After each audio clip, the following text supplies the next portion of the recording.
മീനാക്ഷിയുടെ കൊച്ചെന്തിയേ? വാ നമുക്ക് നോക്കാം. ബാ ബാ ബാ ബാ എൻ്റെ കൂടെ വാ. വാ കം കം വാ വാ ആടി.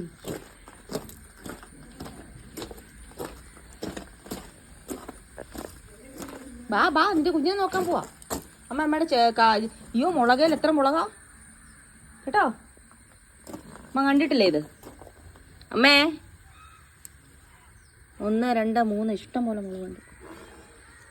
മീനാക്ഷിയുടെ കുഞ്ഞ് കിടക്കുന്നു. ഓ എന്നാ എന്നാ ഇവിടെ നോക്കിയേ. എന്നെ എണീക്കാൻ വയ്യേ? ആ ഇവിടെ ഉണ്ടോ മീനാക്ഷിയുടെ കുഞ്ഞ്? ആ വേണ്ട ഇവിടെ അതിങ്ങനെ. മീനാക്ഷി നിന്റെ പേരെന്നാ? ഹലോ, പുതിയൊരു വീഡിയോയിലോട്ട് എല്ലാവർക്കും സ്വാഗതം. ഇതെൻ്റെ വീട്ടിലെ സ്ഥിരം വൈകുന്നേരത്തെ ഒരു ചായ വ്ളോഗാണ് കേട്ടോ. ജസ്റ്റ് ഇങ്ങനെയാണ് ഞങ്ങളുടെ വൈകുന്നേരങ്ങൾ പോകുന്നത്, ഞാനും അമ്മയും അച്ഛനും മാത്രമുള്ളപ്പം.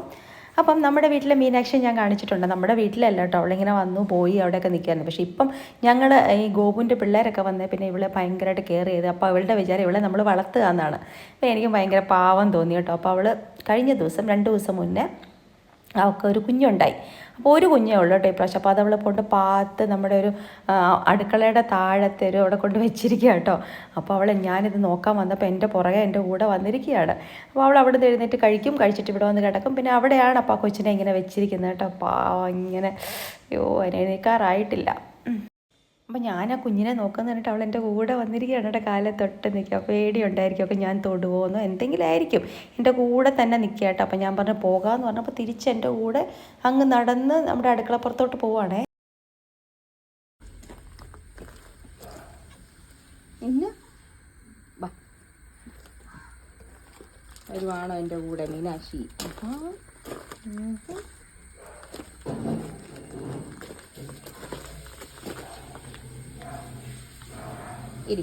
Good girl.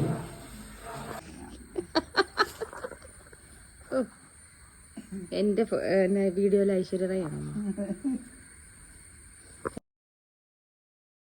അപ്പോൾ അമ്മ ഇവളെ അകത്തോട്ടൊന്നും കയറ്റത്തില്ല കേട്ടോ. അപ്പോൾ ഞങ്ങളൊക്കെ വന്ന സ്ഥിതിക്ക് അവളൊരു ഇച്ചിരി സ്വാതന്ത്ര്യം കാണിച്ച് പതുക്കെ അകത്തോട്ടൊക്കെ കയറി നിൽക്കാൻ തുടങ്ങി കേട്ടോ. അമ്മ പറഞ്ഞു ഇതൊക്കെ ഇന്നൂടെ ഉള്ളു കൊച്ചേ നിൻ്റെ മീനാക്ഷി, നിന്നെ ഞാൻ അകത്തൊന്നും കയറ്റത്തില്ല. നമുക്ക് ഇച്ചിരി ദേഷ്യമാണ് അവിടെ പൂച്ച അകത്ത് കയറുന്നതിനോട് അമ്മയ്ക്ക് വലിയ താല്പര്യമില്ല.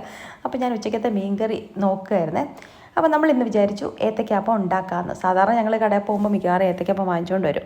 അപ്പോൾ അമ്മ പറഞ്ഞു ഞാൻ ഉണ്ടാക്കിയേക്കാം, കുറേ പഴം ഇരിപ്പുണ്ട്. അപ്പോൾ ഏത്തയ്ക്കാപ്പം ഉണ്ടാക്കാമെന്ന് പറഞ്ഞു. അപ്പോൾ ഞാൻ ചോദിച്ചപ്പോൾ അമ്മ കുറച്ച് മൈദ കുഴച്ചിട്ടുള്ളൂ. ഞാൻ പറഞ്ഞു ഇതെന്താ അമ്മ കുറച്ചേ ഉള്ളൂ. അപ്പോൾ അമ്മ പറഞ്ഞു മൈദ ഇല്ല. ഞാൻ പറയുമ്പോൾ മൈദയുടെ ഒരു പാക്കറ്റ് എടുത്ത് വെളിയിൽ വെച്ചിട്ടുണ്ടല്ലോ. അപ്പോൾ അതമ്മ കണ്ടില്ലായിരുന്നു. അങ്ങനെ ഏത്തയ്ക്കാപ്പം ഉണ്ടാക്കാനുള്ള പരിപാടിയാണ് കേട്ടോ. ഞാൻ ഇത് കാണിക്കാൻ കാര്യം ഈ വീഡിയോ എന്ന് പറഞ്ഞാൽ എനിക്കൊരു നൊസ്റ്റാൾജിയാണ് കേട്ടോ. കാരണം നമ്മൾ അവിടെയൊക്കെ പോയി കഴിഞ്ഞാൽ ഇങ്ങനെ ഒരു വിപുലമായിട്ടുള്ള ഒരു ചായ കുടിയൊന്നും ഇല്ല കേട്ടോ. വൈകുന്നേരം നമ്മൾ അത് കഴിഞ്ഞ് എല്ലാവരും കിടന്നൊരു 5:30 ആകുമ്പോഴായിരിക്കും ചായ കുടിക്കുന്നത്. ചായ കുടിക്കുന്നതെന്ന് പറഞ്ഞാൽ എന്താ ചായ ഇട്ടു അറിയാമല്ലോ. അവിടെ അനിത വരുന്ന ആ സമയത്ത് ചായ ഇടും, ഞാൻ കാണിച്ചിട്ടുണ്ടല്ലോ വ്ളോഗിൽ. അത് കഴിഞ്ഞിട്ട് എന്തെങ്കിലും കുറച്ച് മിക്സ്ചറോ അങ്ങനെ ബേക്കറി സാധനങ്ങൾ കഴിക്കും. അത് കഴിഞ്ഞിട്ട് ഞാൻ ലിയോയും കൊണ്ട് മോളിൽ പോകും. അങ്ങനെയാണ് എൻ്റെ റുട്ടീൻ വരുന്നത്. ഇതുപോലത്തെ വിശാലമായ ഒരു ചായ കുടിയൊന്നും അവിടെ നടക്കാറില്ല കേട്ടോ. എനിക്ക് തോന്നുന്നു ചില ദിവസങ്ങളിൽ ഞാൻ ചായ വൈകുന്നേരം അങ്ങനെ കുടിക്കാറേ ഇല്ല. അങ്ങനെയൊക്കെയാണ്. രാജേഷിന് ഇച്ചിരി ചായ കൊടുക്കും. അത് കഴിഞ്ഞ് രാജേഷിന് അവിടെ നിന്ന് കുറച്ച് TV ഒക്കെ കണ്ട് കുറച്ച് ചായ കുടിക്കും. അത് കഴിഞ്ഞിട്ട് ജിമ്മിൽ പോകും. അങ്ങനെയാണ് നമ്മുടെ റുട്ടീൻ. ഇവിടുത്തെ റുട്ടീൻ തികച്ചും വ്യത്യസ്തമാണ്. ഞാൻ പറഞ്ഞല്ലോ രാവിലെ 8 മണിക്ക് നമ്മൾ ബ്രേക്ക്ഫാസ്റ്റ്, ഉച്ചയ്ക്ക് കറക്റ്റ് 1 മണിക്ക് ലഞ്ച്, പിന്നെ 3:30 ആകുമ്പം അതായത് 3 മണിയാകുമ്പോൾ അമ്മ ചായക്ക് എന്തെങ്കിലും ഉണ്ടാക്കും. എന്തെങ്കിലും അമ്മ ഉണ്ടാക്കും. ഒന്നെങ്കിൽ കൊഴുക്കട്ട, അട, അല്ലെങ്കിൽ അപ്പോൾ ഇങ്ങനെ എന്തെങ്കിലും ഒരു സാധനം ഉണ്ടാക്കും. എന്നിട്ട് കുറേ നേരം നമ്മൾ ആ വെളിയിൽ തിണ്ട്. അത് ഞങ്ങളുടെ ഒരു ഭയങ്കര പ്രഷ്യസ് ആയിട്ടുള്ള ടൈമാണ്. ഞങ്ങൾ ഗോപു ഉള്ളപ്പോഴും ഞങ്ങൾ ആരുള്ളപ്പോഴും ഞങ്ങൾ ഈ സമയത്ത് വൈകുന്നേരം ചായ കുടിക്കുന്നത് ഞങ്ങളുടെ തിണ്ണയിലിരുന്നിട്ടാണ്. അവിടെ ഇരുന്ന് കുറേ കാര്യങ്ങളൊക്കെ സംസാരിച്ച് അവിടെ ഞങ്ങളൊരു 3:30 തൊട്ട് ഇരിക്കാൻ തുടങ്ങി. ഒരു 5:30 വരെ ഇരിക്കും. അതായത് 5:45 അമ്മ വിളക്ക് കത്തിക്കാനായിട്ട് എഴുന്നേൽക്കുമ്പോഴാണ് പിന്നെ നമ്മളെല്ലാം പതുക്കെ എഴുന്നേൽക്കുന്നത്. അത് ഞങ്ങളുടെ ഒരു പണ്ട് ഞങ്ങളൊക്കെ കൊച്ചായിരിക്കുന്ന സമയത്തും ഞങ്ങളിങ്ങനെയാണ് വീടിൻ്റെ വെളിയിൽ ഇറങ്ങിയിരുന്നാണ് ചായ കുടിക്കുന്നത്. ഇങ്ങനെ അപ്പോൾ അന്ന് ഞങ്ങൾ താമസിച്ചുകൊണ്ടിരുന്ന വീടിൻ്റെ ഫ്രണ്ടിൽ കൂടെ വഴി ഒക്കെ ഉണ്ട്. മീൻസ് മെയിൻ റോഡ് ഒരു ബസ്സൊക്കെ പോകുന്ന പോലത്തെ റോഡായിരുന്നു. അപ്പോൾ അവിടെ ഇരുന്ന് ചായ കുടിക്കുമ്പോൾ ബസ്സൊക്കെ വരെയും പോകുമായിരുന്നു കേട്ടോ. അങ്ങനെ ആ ഒരു ചടങ്ങ് ഞങ്ങൾ ഇപ്പോൾ അമ്മയൊക്കെ ഞാൻ പോയി കഴിഞ്ഞാലും അവരുടെ അച്ഛനും അമ്മയും വെളിയിലിരുന്നാണ് ചായ കുടിക്കുന്നത്. ആ സമയത്ത് അതിലെ കൂടെ ആൾക്കാർ പോകും, പിള്ളേർ കളിക്കാൻ പോകും. അങ്ങനെ അവരെയൊക്കെ കണ്ട് ആ ഒരു സമയം, അതായത് ഒരു എന്താ പറയുക ഗ്രാൻഡ് ചായ കുടിയാണ്. അതായത് കുറേ സമയം എടുത്തുള്ള ചായ കുടിയാണ്. നമ്മൾ നോർത്ത് ഇന്ത്യയിലൊക്കെ താമസിക്കും അല്ലെങ്കിൽ വെളിയിൽ താമസിക്കുന്ന ആൾക്കാർക്കൊക്കെ അറിയാം അല്ലേ, നമുക്ക് ഇത്രയും ടൈം സ്പെൻഡ് ചെയ്ത് ഓരോ കാര്യങ്ങൾ ചെയ്യാനായിട്ട് സമയമില്ല അവിടെയൊക്കെ ചെല്ലുമ്പം. പെട്ടെന്ന് ചായ കുടിച്ചു ഇറങ്ങി എപ്പോഴും ഒരു ബിസി ഒരു ഷെഡ്യൂളാണ്. ഇവിടെ നാട്ടിൽ വന്ന് സ്പെഷ്യലി ഞങ്ങളുടെ ഈ ഗ്രാമം എന്ന് പറഞ്ഞാൽ ഒട്ടും ഇങ്ങനെ അനക്കമൊന്നുമില്ല, ഭയങ്കര കാം ആൻഡ് ക്വയറ്റ് ആയിട്ടുള്ള ഒരു സ്ഥലം. അപ്പോൾ നമ്മൾ അവിടെ ഇരുന്ന് ഭയങ്കര റിലാക്സിങ്. അപ്പോൾ ഞാൻ പോകാറായി 2 ദിവസം കഴിയുമ്പോൾ ഞാൻ പോകും കേട്ടോ. ഞാൻ പോകുന്നതിന് 2 ദിവസം മുമ്പുള്ള വീഡിയോ ഇത്. അപ്പോൾ ഞാനിങ്ങനെ ഇരിക്കുമ്പോഴൊക്കെ അവർക്ക് ഒരു അനക്കവും ഇല്ല. ഇപ്പോൾ ഞാൻ വോയിസ് ഓവറൊക്കെ കൊടുക്കുമ്പോൾ ഇതൊരു ഉച്ചയായിട്ടുണ്ട്, എന്നിട്ട് അവിടെ ഒരു അനക്കം പോലും ഇല്ല. അങ്ങനെയൊക്കെ ആണ്. മഴ പെയ്യുമ്പോൾ നല്ല രസം കാണാൻ. ഞാൻ ഈ മുകളിലത്തെ മുറി കിടക്കുമ്പോൾ ഇവിടെ ജനൽ തുറന്നിട്ട് മഴ കാണുമ്പോൾ നമ്മളൊക്കെ റിസോർട്ടിൽ ചെന്ന് താമസിക്കുന്ന പോലെ കേട്ടോ. ഇങ്ങനെ നോക്കുമ്പോഴത്തേനും ഭയങ്കര രസമാണ്. ഇനി ഞാൻ ഇവിടുന്ന് ആ തിരക്കിലോട്ട് അങ്ങോട്ട് ചെന്ന് കഴിയുമ്പോൾ അവിടുത്തെ നമ്മുടെ വീടിൻ്റെ അവിടെ എന്ന് പറഞ്ഞാൽ ഭയങ്കര ഇങ്ങനെ വണ്ടികൾ പോകും. അതും UP-യിൽ ഹോങ്കിങ് ഭയങ്കര, ഓൺ അടിച്ചോണ്ട് എനിക്കൊരു വോയിസ് ഓവർ കൊടുക്കാൻ പോലും നമ്മുടെ മുറിക്കകത്തിരുന്ന് പോലും പറ്റത്തില്ല. അത്ര ശക്തിയായിട്ട് ട്രാഫിക് ബ്ലോക്കും അങ്ങനെ ഭയങ്കര ഹസിൽ ബസിൽ ആണ് അവിടെ ചെന്ന് കഴിഞ്ഞാൽ. ആ ലൈഫ് ഇഷ്ടമാണെന്ന് വെച്ചാൽ ഇഷ്ടമാണ്, കാരണം നമ്മൾ അങ്ങോട്ട് ഇറങ്ങിയ തിരക്ക് ഇങ്ങോട്ട് ഇറങ്ങിയ തിരക്ക് അത് ഇഷ്ടമാണ്. പക്ഷെ അതൊക്കെ കഴിഞ്ഞ് ഇവിടെ വന്നു കഴിയുമ്പോൾ ഭയങ്കര ക്വയറ്റായിട്ട് ഒരു റീജുവനേറ്റഡ് ആയ ഫീലാണ് കേട്ടോ. ഇവിടുത്തെ നല്ല നമ്മുടെ പറമ്പിലുണ്ടാകിയ പച്ചക്കറികളും പഴങ്ങളും ഒക്കെ കഴിച്ചും പിന്നെ നമ്മുടെ കസിൻസിനെയൊക്കെ കണ്ടു. ഇപ്പം ഞങ്ങൾ രാവിലെ അവിടെ ഇരുന്നപ്പം എൻ്റെ കസിൻ ഉണ്ടല്ലോ നടന്നിട്ട് പോകുമായിരുന്നു. മീൻസ് അങ്ങനെ നമ്മുടെ ആൾക്കാരുമായിട്ട് ചുറ്റുവട്ടത്ത് ഇരുന്നൊരു ജീവിതം എന്ന് പറഞ്ഞാൽ അത് വേറെ ഒരു ലെവലാണ് കേട്ടോ. അപ്പോൾ അമ്മ 3 ചായ എടുക്കുന്നത്. ആദ്യം അമ്മ ചായ എടുക്കുന്നത് അമ്മയ്ക്ക് ചായ എടുക്കുന്നത് ഒട്ടും കടുപ്പം വേണ്ട, അതിൽ കുറച്ചും കൂടെ കടുപ്പം ഇട്ട് എനിക്ക് ഒഴിക്കും. അത് കഴിഞ്ഞിട്ട് അച്ഛന് നല്ല സ്ട്രോങ് ആയിട്ടുള്ള ചായ വേണം. അപ്പോൾ അച്ഛന് പഞ്ചസാര വേണ്ട, ഈക്വലാണ് ഇടുന്നത്. അമ്മയ്ക്ക് കുറച്ച് മധുരം വേണം, എനിക്ക് നല്ല മധുരം വേണം. അപ്പോൾ 3 കപ്പ് ചായ ഉണ്ടെങ്കിൽ 3 രീതിയിലാണ് കേട്ടോ ചായ ഉണ്ടാക്കൽ. അങ്ങനെ ഞാൻ പറഞ്ഞുകൊണ്ടിരുന്ന സമയത്ത് നല്ല ഏത്തയ്ക്കാപ്പം ഉണ്ടാക്കി. ഇപ്രാവശ്യം അമ്മ എനിക്കൊന്ന് അരിപ്പൊടി ഇച്ചിരി ഇട്ടിട്ടുണ്ടെന്ന് ക്രിസ്പി ആയിട്ട് ഇരിക്കുന്നുണ്ട്. അത് ഞാൻ മുക്കിയപ്പോൾ ഒട്ടും കളറൊന്നുമില്ല, ഉണ്ടാക്കി വന്നപ്പോൾ നല്ല കളർ, നല്ല പഴുത്ത ഏത്തയ്ക്കായിട്ട് നാടൻ ഏത്തയ്ക്ക കേട്ടോ. അതെങ്ങനെ ചെറുതായിട്ടിരിക്കുന്നത്, പക്ഷേ നാടൻ ഏത്തയ്ക്ക നല്ലതായിട്ട് പഴുത്തിട്ട് ഏത്തയ്ക്കാപ്പം ഉണ്ടാക്കിയ ഭയങ്കര ടേസ്റ്റാണ് മറ്റേ ഏത്തയ്ക്കാപ്പത്തിനെക്കാട്ടിലും. അപ്പോൾ ഞാൻ പറഞ്ഞു അമ്മ ഇതും കൂടെ ഇട്ടാൽ മതി, അത് കഴിഞ്ഞിട്ട് നമുക്ക് വെളിയിൽ പോയിരിക്കാം. ഇത്ര ആയല്ലോ നമുക്ക് 4 അപ്പോൾ എത്ര ഉണ്ടാക്കുന്നു അത്രയും കഴിക്കും കേട്ടോ. ഞാൻ പറയുന്നില്ല, കഴിക്കുന്ന കാര്യം ഞാൻ പറയുന്നേ ഇല്ല ഇനി. അതൊക്കെ ഇനി അവിടെ ചെന്നിട്ടേ ഉള്ളൂ കേട്ടോ. നമ്മുടെ ഡയറ്റിൻ്റെ കാര്യം ഞാൻ മിണ്ടിപ്പോയാൽ എന്നെ എല്ലാവരും തല്ലും. അങ്ങനെ ഞങ്ങൾ അച്ഛന് ചായ കൊണ്ട് കൊടുത്തു. എന്നിട്ട് അച്ഛനവിടെ എന്തോ വായിച്ചുകൊണ്ടിരിക്കുകയായിരുന്നു കേട്ടോ. അത് കഴിഞ്ഞപ്പോൾ അമ്മയും വന്നു. എന്നിട്ട് ചില സമയത്ത് ഈ സമയത്ത് മഴ ഉണ്ടാകാറുണ്ട്. ഇപ്പോൾ ഒരു 3:45 4 മണിയായി. അപ്പോൾ ഞങ്ങളിങ്ങനെ ഇരുന്നു പിന്നെ തുടങ്ങി ചായ വളർത്തി സംസാരിച്ചുകൊണ്ടിരിക്കും. ഈ സമയത്ത് ഒരു മഴയും കൂടെ പോയാൽ അടിപൊളിയായിരിക്കും കേട്ടോ. അപ്പോൾ മീനാക്ഷി അവിടെ പുറകിൽ അവിടെ സൈഡിലാണ് മീനാക്ഷിയുടെ കുട്ടിയും കൊണ്ട് കിടക്കുന്നത്. അപ്പോൾ അമ്മ ബാക്കി ഏത്തയ്ക്കാപ്പം കൂടെ ഉണ്ടാക്കിയിട്ട് വരികയാണ് കേട്ടോ. അല്ല ഉണ്ടാക്കിയില്ല, ഇതേ ഉള്ളൂ. അമ്മ പറഞ്ഞാൽ ബാക്കിയും കൂടെ എടുത്തുകൊണ്ട് വരാമെന്ന് പറഞ്ഞാൽ അമ്മ അകത്തോട്ട് പോയി. അപ്പോൾ ഞാനിങ്ങനെ ചായ കുടിച്ചു. അപ്പം ഞാൻ ഓർക്കുമോ 2 ദിവസം കൂടെ കഴിഞ്ഞാൽ എൻ്റെ ഇതൊക്കെ തീർന്നു. എനിക്കറിയത്തില്ല, എനിക്കുള്ള പോലെ ഒരു നാട്ടിൽ നിന്ന് പോകാനുള്ളൊരു ബുദ്ധിമുട്ട്, വീട്ടിൽ നിന്ന് പോകാനുള്ളൊരു ബുദ്ധിമുട്ട് ഇപ്പം വേറെ ആർക്കെങ്കിലും ഉണ്ടോ എന്ന് തന്നെ എനിക്കറിയില്ല. കാരണം ഞാൻ ഇത്രയും വർഷമായിട്ട് കല്യാണം കഴിച്ച് അവിടെയാണ് താമസിക്കുന്നത്. എന്നാലും ഞാൻ നാട്ടിൽ വന്നിട്ട് പോകുമ്പോൾ എനിക്ക് ഭയങ്കര വിഷമമാണ്. ഒന്നാമത്തെ കാര്യം അമ്മ അച്ഛനെ വിട്ട് പണ്ടൊക്കെ ഞാൻ ഭയങ്കരമായിട്ട് കഴിയുമായിരുന്നു. ഈ കുഞ്ഞുങ്ങളൊക്കെ കൊച്ചായിരിക്കും ഞങ്ങൾ വന്ന് ഇതുപോലെ 2 മാസം നിൽക്കും. അവരുടെ സ്കൂൾ അടയ്ക്കുന്ന സമയത്ത് ഞാൻ May 30th ആകുമ്പോൾ ഇങ്ങ് വരും. അത് കഴിഞ്ഞിട്ട് ഞാൻ പോകുന്ന പിന്നെ May 15th ഒക്കെ കഴിയുമ്പോൾ തന്നെ അവരുടെ സ്കൂൾ അടയ്ക്കും, ചൂട് കാരണം. സ്കൂൾ അടയ്ക്കുന്നതിന് പിറ്റേ ദിവസം ഞാൻ അവിടെ നിന്ന് പോകും കേട്ടോ. പിന്നെ ഞാനൊരു July 7th 8th, അതായത് സ്കൂൾ 10th തുറക്കുന്നെങ്കിൽ 7th ഞാൻ പോകുന്നത്. അങ്ങനെ ഒരു 1.5 മാസം ഫുൾ പിള്ളേരെയും കൊണ്ട് നിന്ന് അപ്പോഴൊക്കെ പോകുമ്പോൾ ഞാൻ ഭയങ്കരമായിട്ട് കരയും. ഇപ്പം ഞാൻ പിന്നെ കരച്ചിലൊന്നുമില്ല, പക്ഷെ എന്നാലും എനിക്ക് ഭയങ്കര ബുദ്ധിമുട്ടാണ് ഇവിടെ നിന്ന് അങ്ങോട്ട് പോകാൻ. അപ്പം ഇപ്രാവശ്യമാണ് പക്ഷേ കാരണം അജ്ജു അവിടെയാണ്, രാജേഷേട്ടൻ അവിടെയാണ്. അതുകൊണ്ട് ഞാൻ കുറച്ച് കൂടുതൽ ദിവസം നിന്നല്ലോ, അതുകൊണ്ട് അത്രയും സങ്കടമല്ല എനിക്ക്. അവിടെ ചെന്നിട്ട് കുറേ പരിപാടികളുണ്ട്. അതുകൊണ്ട് എന്നാലും നമ്മൾ പോകുമ്പോൾ ഒരു സങ്കടമുണ്ടല്ലോ. പിന്നെ ഇവിടെ അമ്മയച്ഛൻ തന്നെ ഉള്ളല്ലോ എന്ന് ഓർക്കുമ്പോൾ അതിലും ഒരു വിഷമമുണ്ട്. അങ്ങനെ നമുക്കൊരു ചേച്ചി വരുന്നുണ്ട്. ആ ചേച്ചി പക്ഷേ ഉച്ചയാകുമ്പം, അതായത് രാവിലെ ഒരു 9 മണിയാകുമ്പോൾ വന്നിട്ട് നമ്മൾ ചോറുണ്ട് കഴിഞ്ഞാൽ ആ സമയത്തേയും കൂടെ ഒക്കെ ചെയ്തിട്ട് അങ്ങ് പോകും കേട്ടോ. പിന്നെ ആ ചേച്ചിയുടെ വീട് അടുത്ത് തന്നെ ആയതുകൊണ്ട് വേണമെങ്കിൽ ഉച്ച കഴിഞ്ഞിട്ടൊക്കെയും വരും. ചക്ക വെട്ടാനോ ചക്ക വേവിക്കാനോ ഒക്കെ അമ്മയ്ക്ക് എന്തെങ്കിലും പരിപാടികൾ കാണും. അപ്പോൾ അത് വന്ന് ചക്കയൊക്കെ വേവിച്ച് ഞാനപ്പോൾ കൊണ്ടുവന്ന സാധനങ്ങളൊക്കെ കുറച്ച് ചക്ക വരട്ടിയതൊന്നും ഇപ്രാവശ്യം ഇല്ല കേട്ടോ. ഞാൻ പറഞ്ഞില്ലായിരുന്നു, കഴിഞ്ഞ ഒരു ബ്ലോഗിൽ ഞാൻ പറഞ്ഞിട്ടുണ്ടായിരുന്നല്ലോ, ഫ്രിഡ്ജ് അഴുക്കായപ്പോൾ അത് അഴുക്കായിപ്പോയിന്ന്.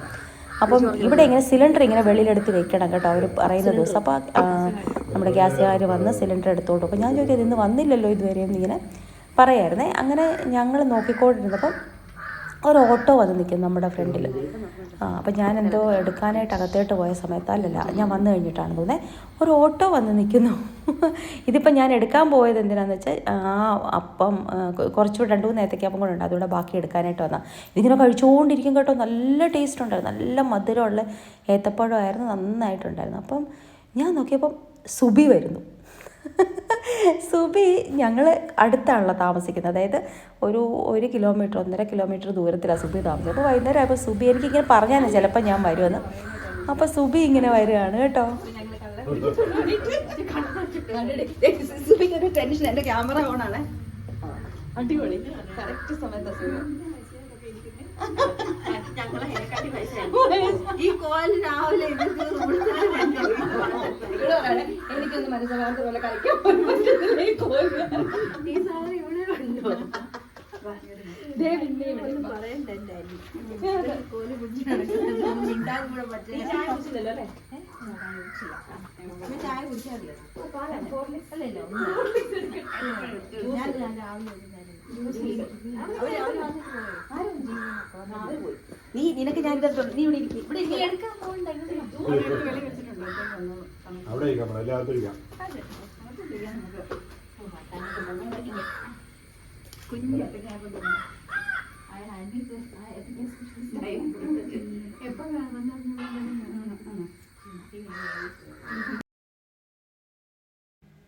സുബി ഞങ്ങൾ കുഞ്ഞിലെ അല്ല, ഞാൻ പറഞ്ഞല്ലോ +1 പ്രീ ഡിഗ്രി ആയിരുന്നു ആ സമയത്ത് മുതലേ ഉള്ള കൂട്ടം. അപ്പോൾ തൊട്ട് ഞങ്ങളങ്ങനെ വീട്ടിൽ അങ്ങോട്ടും ഇങ്ങോട്ടും വരികയും സ്ലീപ്പ് ഓവറൊക്കെ ഞങ്ങൾ അന്ന് ചെയ്യുമായിരുന്നു. അത് കഴിഞ്ഞ് ഞങ്ങൾ കമ്പൈൻ സ്റ്റഡി, അങ്ങനെ എപ്പോഴും ഞങ്ങൾ അങ്ങോട്ടും ഇങ്ങോട്ടും വരുന്ന കാരണം നമ്മുടെ പേരൻസിനാണെങ്കിലും അവർ സ്വന്തം പോലെ കേട്ടോ, ഒരു ഫോർമാലിറ്റി ഒന്നും ഇല്ല കേട്ടോ, വെളിയിലിരിക്കും, സംസാരിക്കും. അങ്ങനെ സുബി വന്ന കാരണം പിന്നെ കുറേ നേരം ഞങ്ങളിങ്ങനെ വർത്താനം പറഞ്ഞത്. അപ്പം ഞാനിങ്ങനെ പറയായിരുന്നു ഞങ്ങൾ മലരിക്കൽ പോയ കാര്യമൊക്കെ. അപ്പോൾ സുബി വരണമെന്ന് ആദ്യം വിചാരിച്ചു, പക്ഷേ സുബിക്ക് വരാൻ പറ്റിയില്ലായിരുന്നേ. അങ്ങനെ ഞാനങ്ങ് പെട്ടെന്നങ്ങ് പോയി. അങ്ങനെ അതേപ്പറ്റിയൊക്കെ പറഞ്ഞുകൊണ്ട് ഇങ്ങനെ ഇരിക്കുക. പിന്നെ എനിക്ക് പോകാറ്, സുബി ഇപ്പോൾ വന്നിട്ടേ ഉള്ളൂ, സുബിക്ക് ഇനി 1 മാസമുണ്ട്. സുബി ദുബൈയിൽ ടീച്ചറായിട്ട് ജോലി ചെയ്യാണ് കേട്ടോ. അപ്പോൾ സുബിയുടെ പിള്ളേർ 2 പേരും ബാംഗ്ലൂരാണ്. ഒരാൾ MBBS പഠിക്കുന്നു, 4th ഇയർ, ഇളയാൾ എൻജിനീയറിങ്ങിന് 2nd ഇയർ. അങ്ങനെയാണ് കേട്ടോ സുബിയുടെ. നമ്മുടെ 2 കുട്ടികളൊക്കെ ഏകദേശം ഒരേ പ്രായമാണ്. എന്ന് വെച്ചാൽ ഞങ്ങളങ്ങനെ ആയിരുന്നല്ലോ. സുബിയുടെ കല്യാണം കുറച്ച് മുമ്പ് കഴിഞ്ഞു, അത് കഴിഞ്ഞിട്ട് ആയിരുന്നു എൻ്റെ കല്യാണം. അങ്ങനെ എൻ്റെ കല്യാണത്തിൻ്റെ സമയത്തൊക്കെ സുബി ഉണ്ട്. അപ്പോൾ സുബിയുടെ മാരേജ് എന്ന് വെച്ചിട്ടുണ്ടെങ്കിൽ ഞങ്ങളുടെ ക്ലാസ്മേറ്റിൻ്റെ കൂടെ ആയിരുന്നു കേട്ടോ. അവരുടെ ലവ് മാരേജ് ആയിരുന്നു. അപ്പോൾ ഞങ്ങളെല്ലാം ഭയങ്കര ഫ്രണ്ട്സായിരുന്നു, ഞങ്ങളൊരു ഗ്രൂപ്പ് ഓഫ് ഫ്രണ്ട്സ് ഉണ്ടായിരുന്നു. അപ്പോൾ അങ്ങനെ നമുക്ക് എല്ലാ രീതിയിലും സുബി ഭയങ്കര ക്ലോസ് ടു മൈ ഹാർട്ടാണ്. അന്നും വരെയുള്ള കൂട്ടാണ്, ഇന്നും അന്നും എപ്പോഴും ഒരുപോലെയാണ്. എന്ത് വിഷമം ഉണ്ടെങ്കിലും ആദ്യം നമ്മൾ ഷെയർ ചെയ്യുന്നത്, ഞാനാണെങ്കിലും സുബി ആണെങ്കിലും എൻ്റെ അടുത്തായിരിക്കും. അങ്ങനെ അപ്പോൾ അമ്മയ്ക്കൊക്കെ അമ്മയ്ക്ക് ഭയങ്കര ഇഷ്ടമാണ് സുബിയെ. അപ്പോൾ ഇങ്ങനെ അമ്മ ഇന്ന് സംസാരിക്കുകയാണ്, ഓരോ കാര്യങ്ങളൊക്കെ ഇങ്ങനെ പറഞ്ഞു. അമ്മയോട് ഞാൻ ആൻറ്റി പോകുന്നതിന് മുമ്പ് സമയമുണ്ട്, എനിക്കൊന്നും കൂടെ വരാമെന്നൊക്കെ പറഞ്ഞ് ഇപ്പോൾ ഓടി വന്നത്. ഏതായാലും ഞാൻ പോകുന്നതിന് മുമ്പ് ഒന്ന് വന്നതാണ്. അങ്ങനെ ഇരുന്ന് നല്ല രസമായിരുന്നു, നന്നായിട്ട് ചായയൊക്കെ കുടിച്ച് സംസാരിച്ചിരുന്നു. എനിക്കിനി 2 ദിവസം കൂടെ ഉള്ളൂ. അപ്പോൾ അത് കഴിഞ്ഞിട്ട് ഇനിയും ഞാൻ എന്ന് പറഞ്ഞാൽ കുറച്ച് പാക്കിങ്ങിന് വേണ്ടി സാധനങ്ങളൊക്കെ, തുണിയൊക്കെ എടുത്ത് അവിടെ ഇവിടെ ഇരുന്ന തുണിയൊക്കെ എടുത്ത് വെച്ചു. ഞാൻ പിന്നെ കുറച്ച് ചുരിദാർ ഞാൻ കൊണ്ടുവന്നത് ഒന്നും തിരിച്ച് കൊണ്ടുവന്നില്ല, ഇവിടെ ഇരിക്കട്ടെ എന്ന് വെച്ചാൽ. അങ്ങനെ ഇരുന്നിരുന്നിരുന്ന് കുറേ തുണിയായി കേട്ടോ. പക്ഷേ ഇപ്രാവശ്യം ഞാൻ അച്ഛൻ്റെ ക്യാൻറ്റീനിൽ നിന്ന് കുറേ സാധനം വാങ്ങിച്ചിട്ട് കൊറിയർ അയച്ചിട്ടുണ്ട് കേട്ടോ. കുറേ സാധനങ്ങളും കുറേ ഡ്രസ്സും എല്ലാം കൂടെ ഒരു 20 കിലോ ഞാൻ DTDC കൊറിയർ അയച്ചു. അപ്പോൾ അതുകൊണ്ട് എനിക്ക് ഇത്രയും കൊണ്ടുപോകാൻ സാധനങ്ങൾ കാണത്തില്ല. എന്നാലും കുറച്ചൊക്കെ ഇങ്ങനെ കൂട്ടി കുറച്ച് കാണും. അതിനകത്ത് പിന്നെ മിച്ചം വരികയാണെങ്കിൽ ഞാൻ പറഞ്ഞല്ലോ, ഞാൻ പോയി കഴിഞ്ഞാൽ അച്ഛൻ കൊറിയർ ചെയ്യും. ഇപ്പം ഞാൻ സ്റ്റിച്ച് ചെയ്യാൻ കൊടുത്ത തുണികളെല്ലാം പിന്നെ കൊറിയർ ചെയ്യത്തുള്ളൂ, കാരണം ഞാനിപ്പോൾ കൊണ്ടുപോകുന്നില്ല. അതെനിക്ക് കിട്ടിയിട്ടുമില്ല. അമ്മ അത് വാങ്ങിച്ചിട്ട് പിന്നെ അങ്ങനെ കൊറിയർ ചെയ്യും. അങ്ങനെയാണ് നമ്മുടെ ഒരു സാധാരണയായിട്ട് നടക്കാറുള്ളൊരു സംഭവം കേട്ടോ. അപ്പം എൻ്റെ ഫ്ലൈറ്റ് എന്ന് പറയുന്നത് തേഴ്സ്ഡേ ഏർലി മോർണിംഗ് ഫ്ലൈറ്റാണ്. അതായത് കാൺപൂർക്ക് വേണ്ടിയുള്ള വയ മുംബൈ. അപ്പം നമ്മൾ പോകുന്ന വഴിക്കൊക്കെ നമുക്ക് വ്ളോഗ് എടുക്കാമല്ലോ, അത് നമ്മുടെ ഒരു പതിവാണല്ലോ. അങ്ങനെ ഈ വീഡിയോ ഇഷ്ടപ്പെട്ടെങ്കിൽ ലൈക്ക് ചെയ്യണം, കമൻറ്റ് ചെയ്യണം, സബ്സ്ക്രൈബ് ചെയ്യണം കേട്ടോ. ഞാനിപ്പോൾ റീൽസൊക്കെ ഇടാത്തതുകൊണ്ട് സബ്സ്ക്രൈബേഴ്സ് എനിക്ക് ഇപ്പോൾ കഴിഞ്ഞ മാസമൊക്കെ ഞാൻ റീൽസ് ഇടുന്ന സമയത്ത് എനിക്ക് സബ്സ്ക്രൈബേഴ്സിൻ്റെ എളുപ്പം കൗണ്ട് കൂടുന്നുണ്ടായിരുന്നു. ഇപ്പോൾ എനിക്ക് റീൽസൊക്കെ കുറവായിരുന്നു, സബ്സ്ക്രൈബേഴ്സും കുറവാണ്.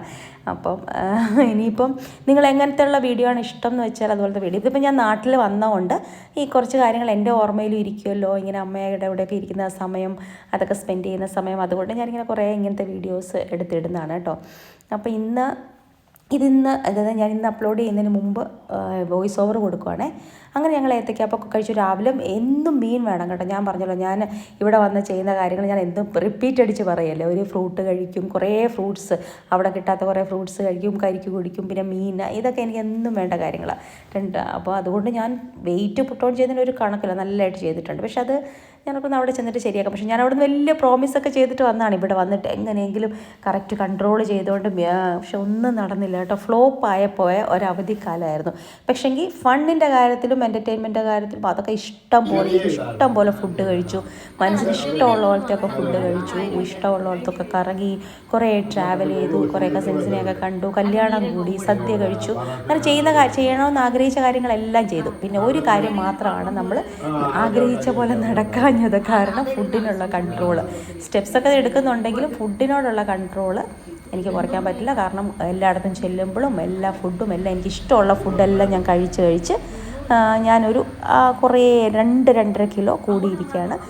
സാരമില്ല, ഇനി അവിടെ ചെന്നിട്ട് നമ്മൾ റൊട്ടീനിലോട്ടും ചപ്പാത്തിയും ദാലും ഒക്കെ കഴിക്കുമ്പോൾ തന്നെ കുറഞ്ഞോളും. പിന്നെ നമ്മൾ നമ്മുടെ എക്സസൈസും ചെയ്യുമല്ലോ. ഇവിടെ അതൊന്നും ഇല്ലാത്തതിലൊരു 1 മാസത്തെ ഒരു ബ്രേക്ക് എന്ന് വിചാരിക്കാം.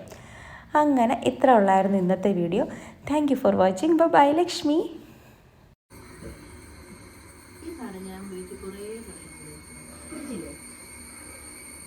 അതിന്റെ ബാണം പിടിക്കാൻ ഇവിടുന്ന് ഒത്തിരി പേര് തന്നെ ഇത് കൊണ്ടുപോയിട്ട് തയ്യ അതാ കമ്പ് താഴത്തെ അതടുത്ത് ഇവിടുന്ന് കുറെ പേര് കൊണ്ടുപോയിട്ടുണ്ട്.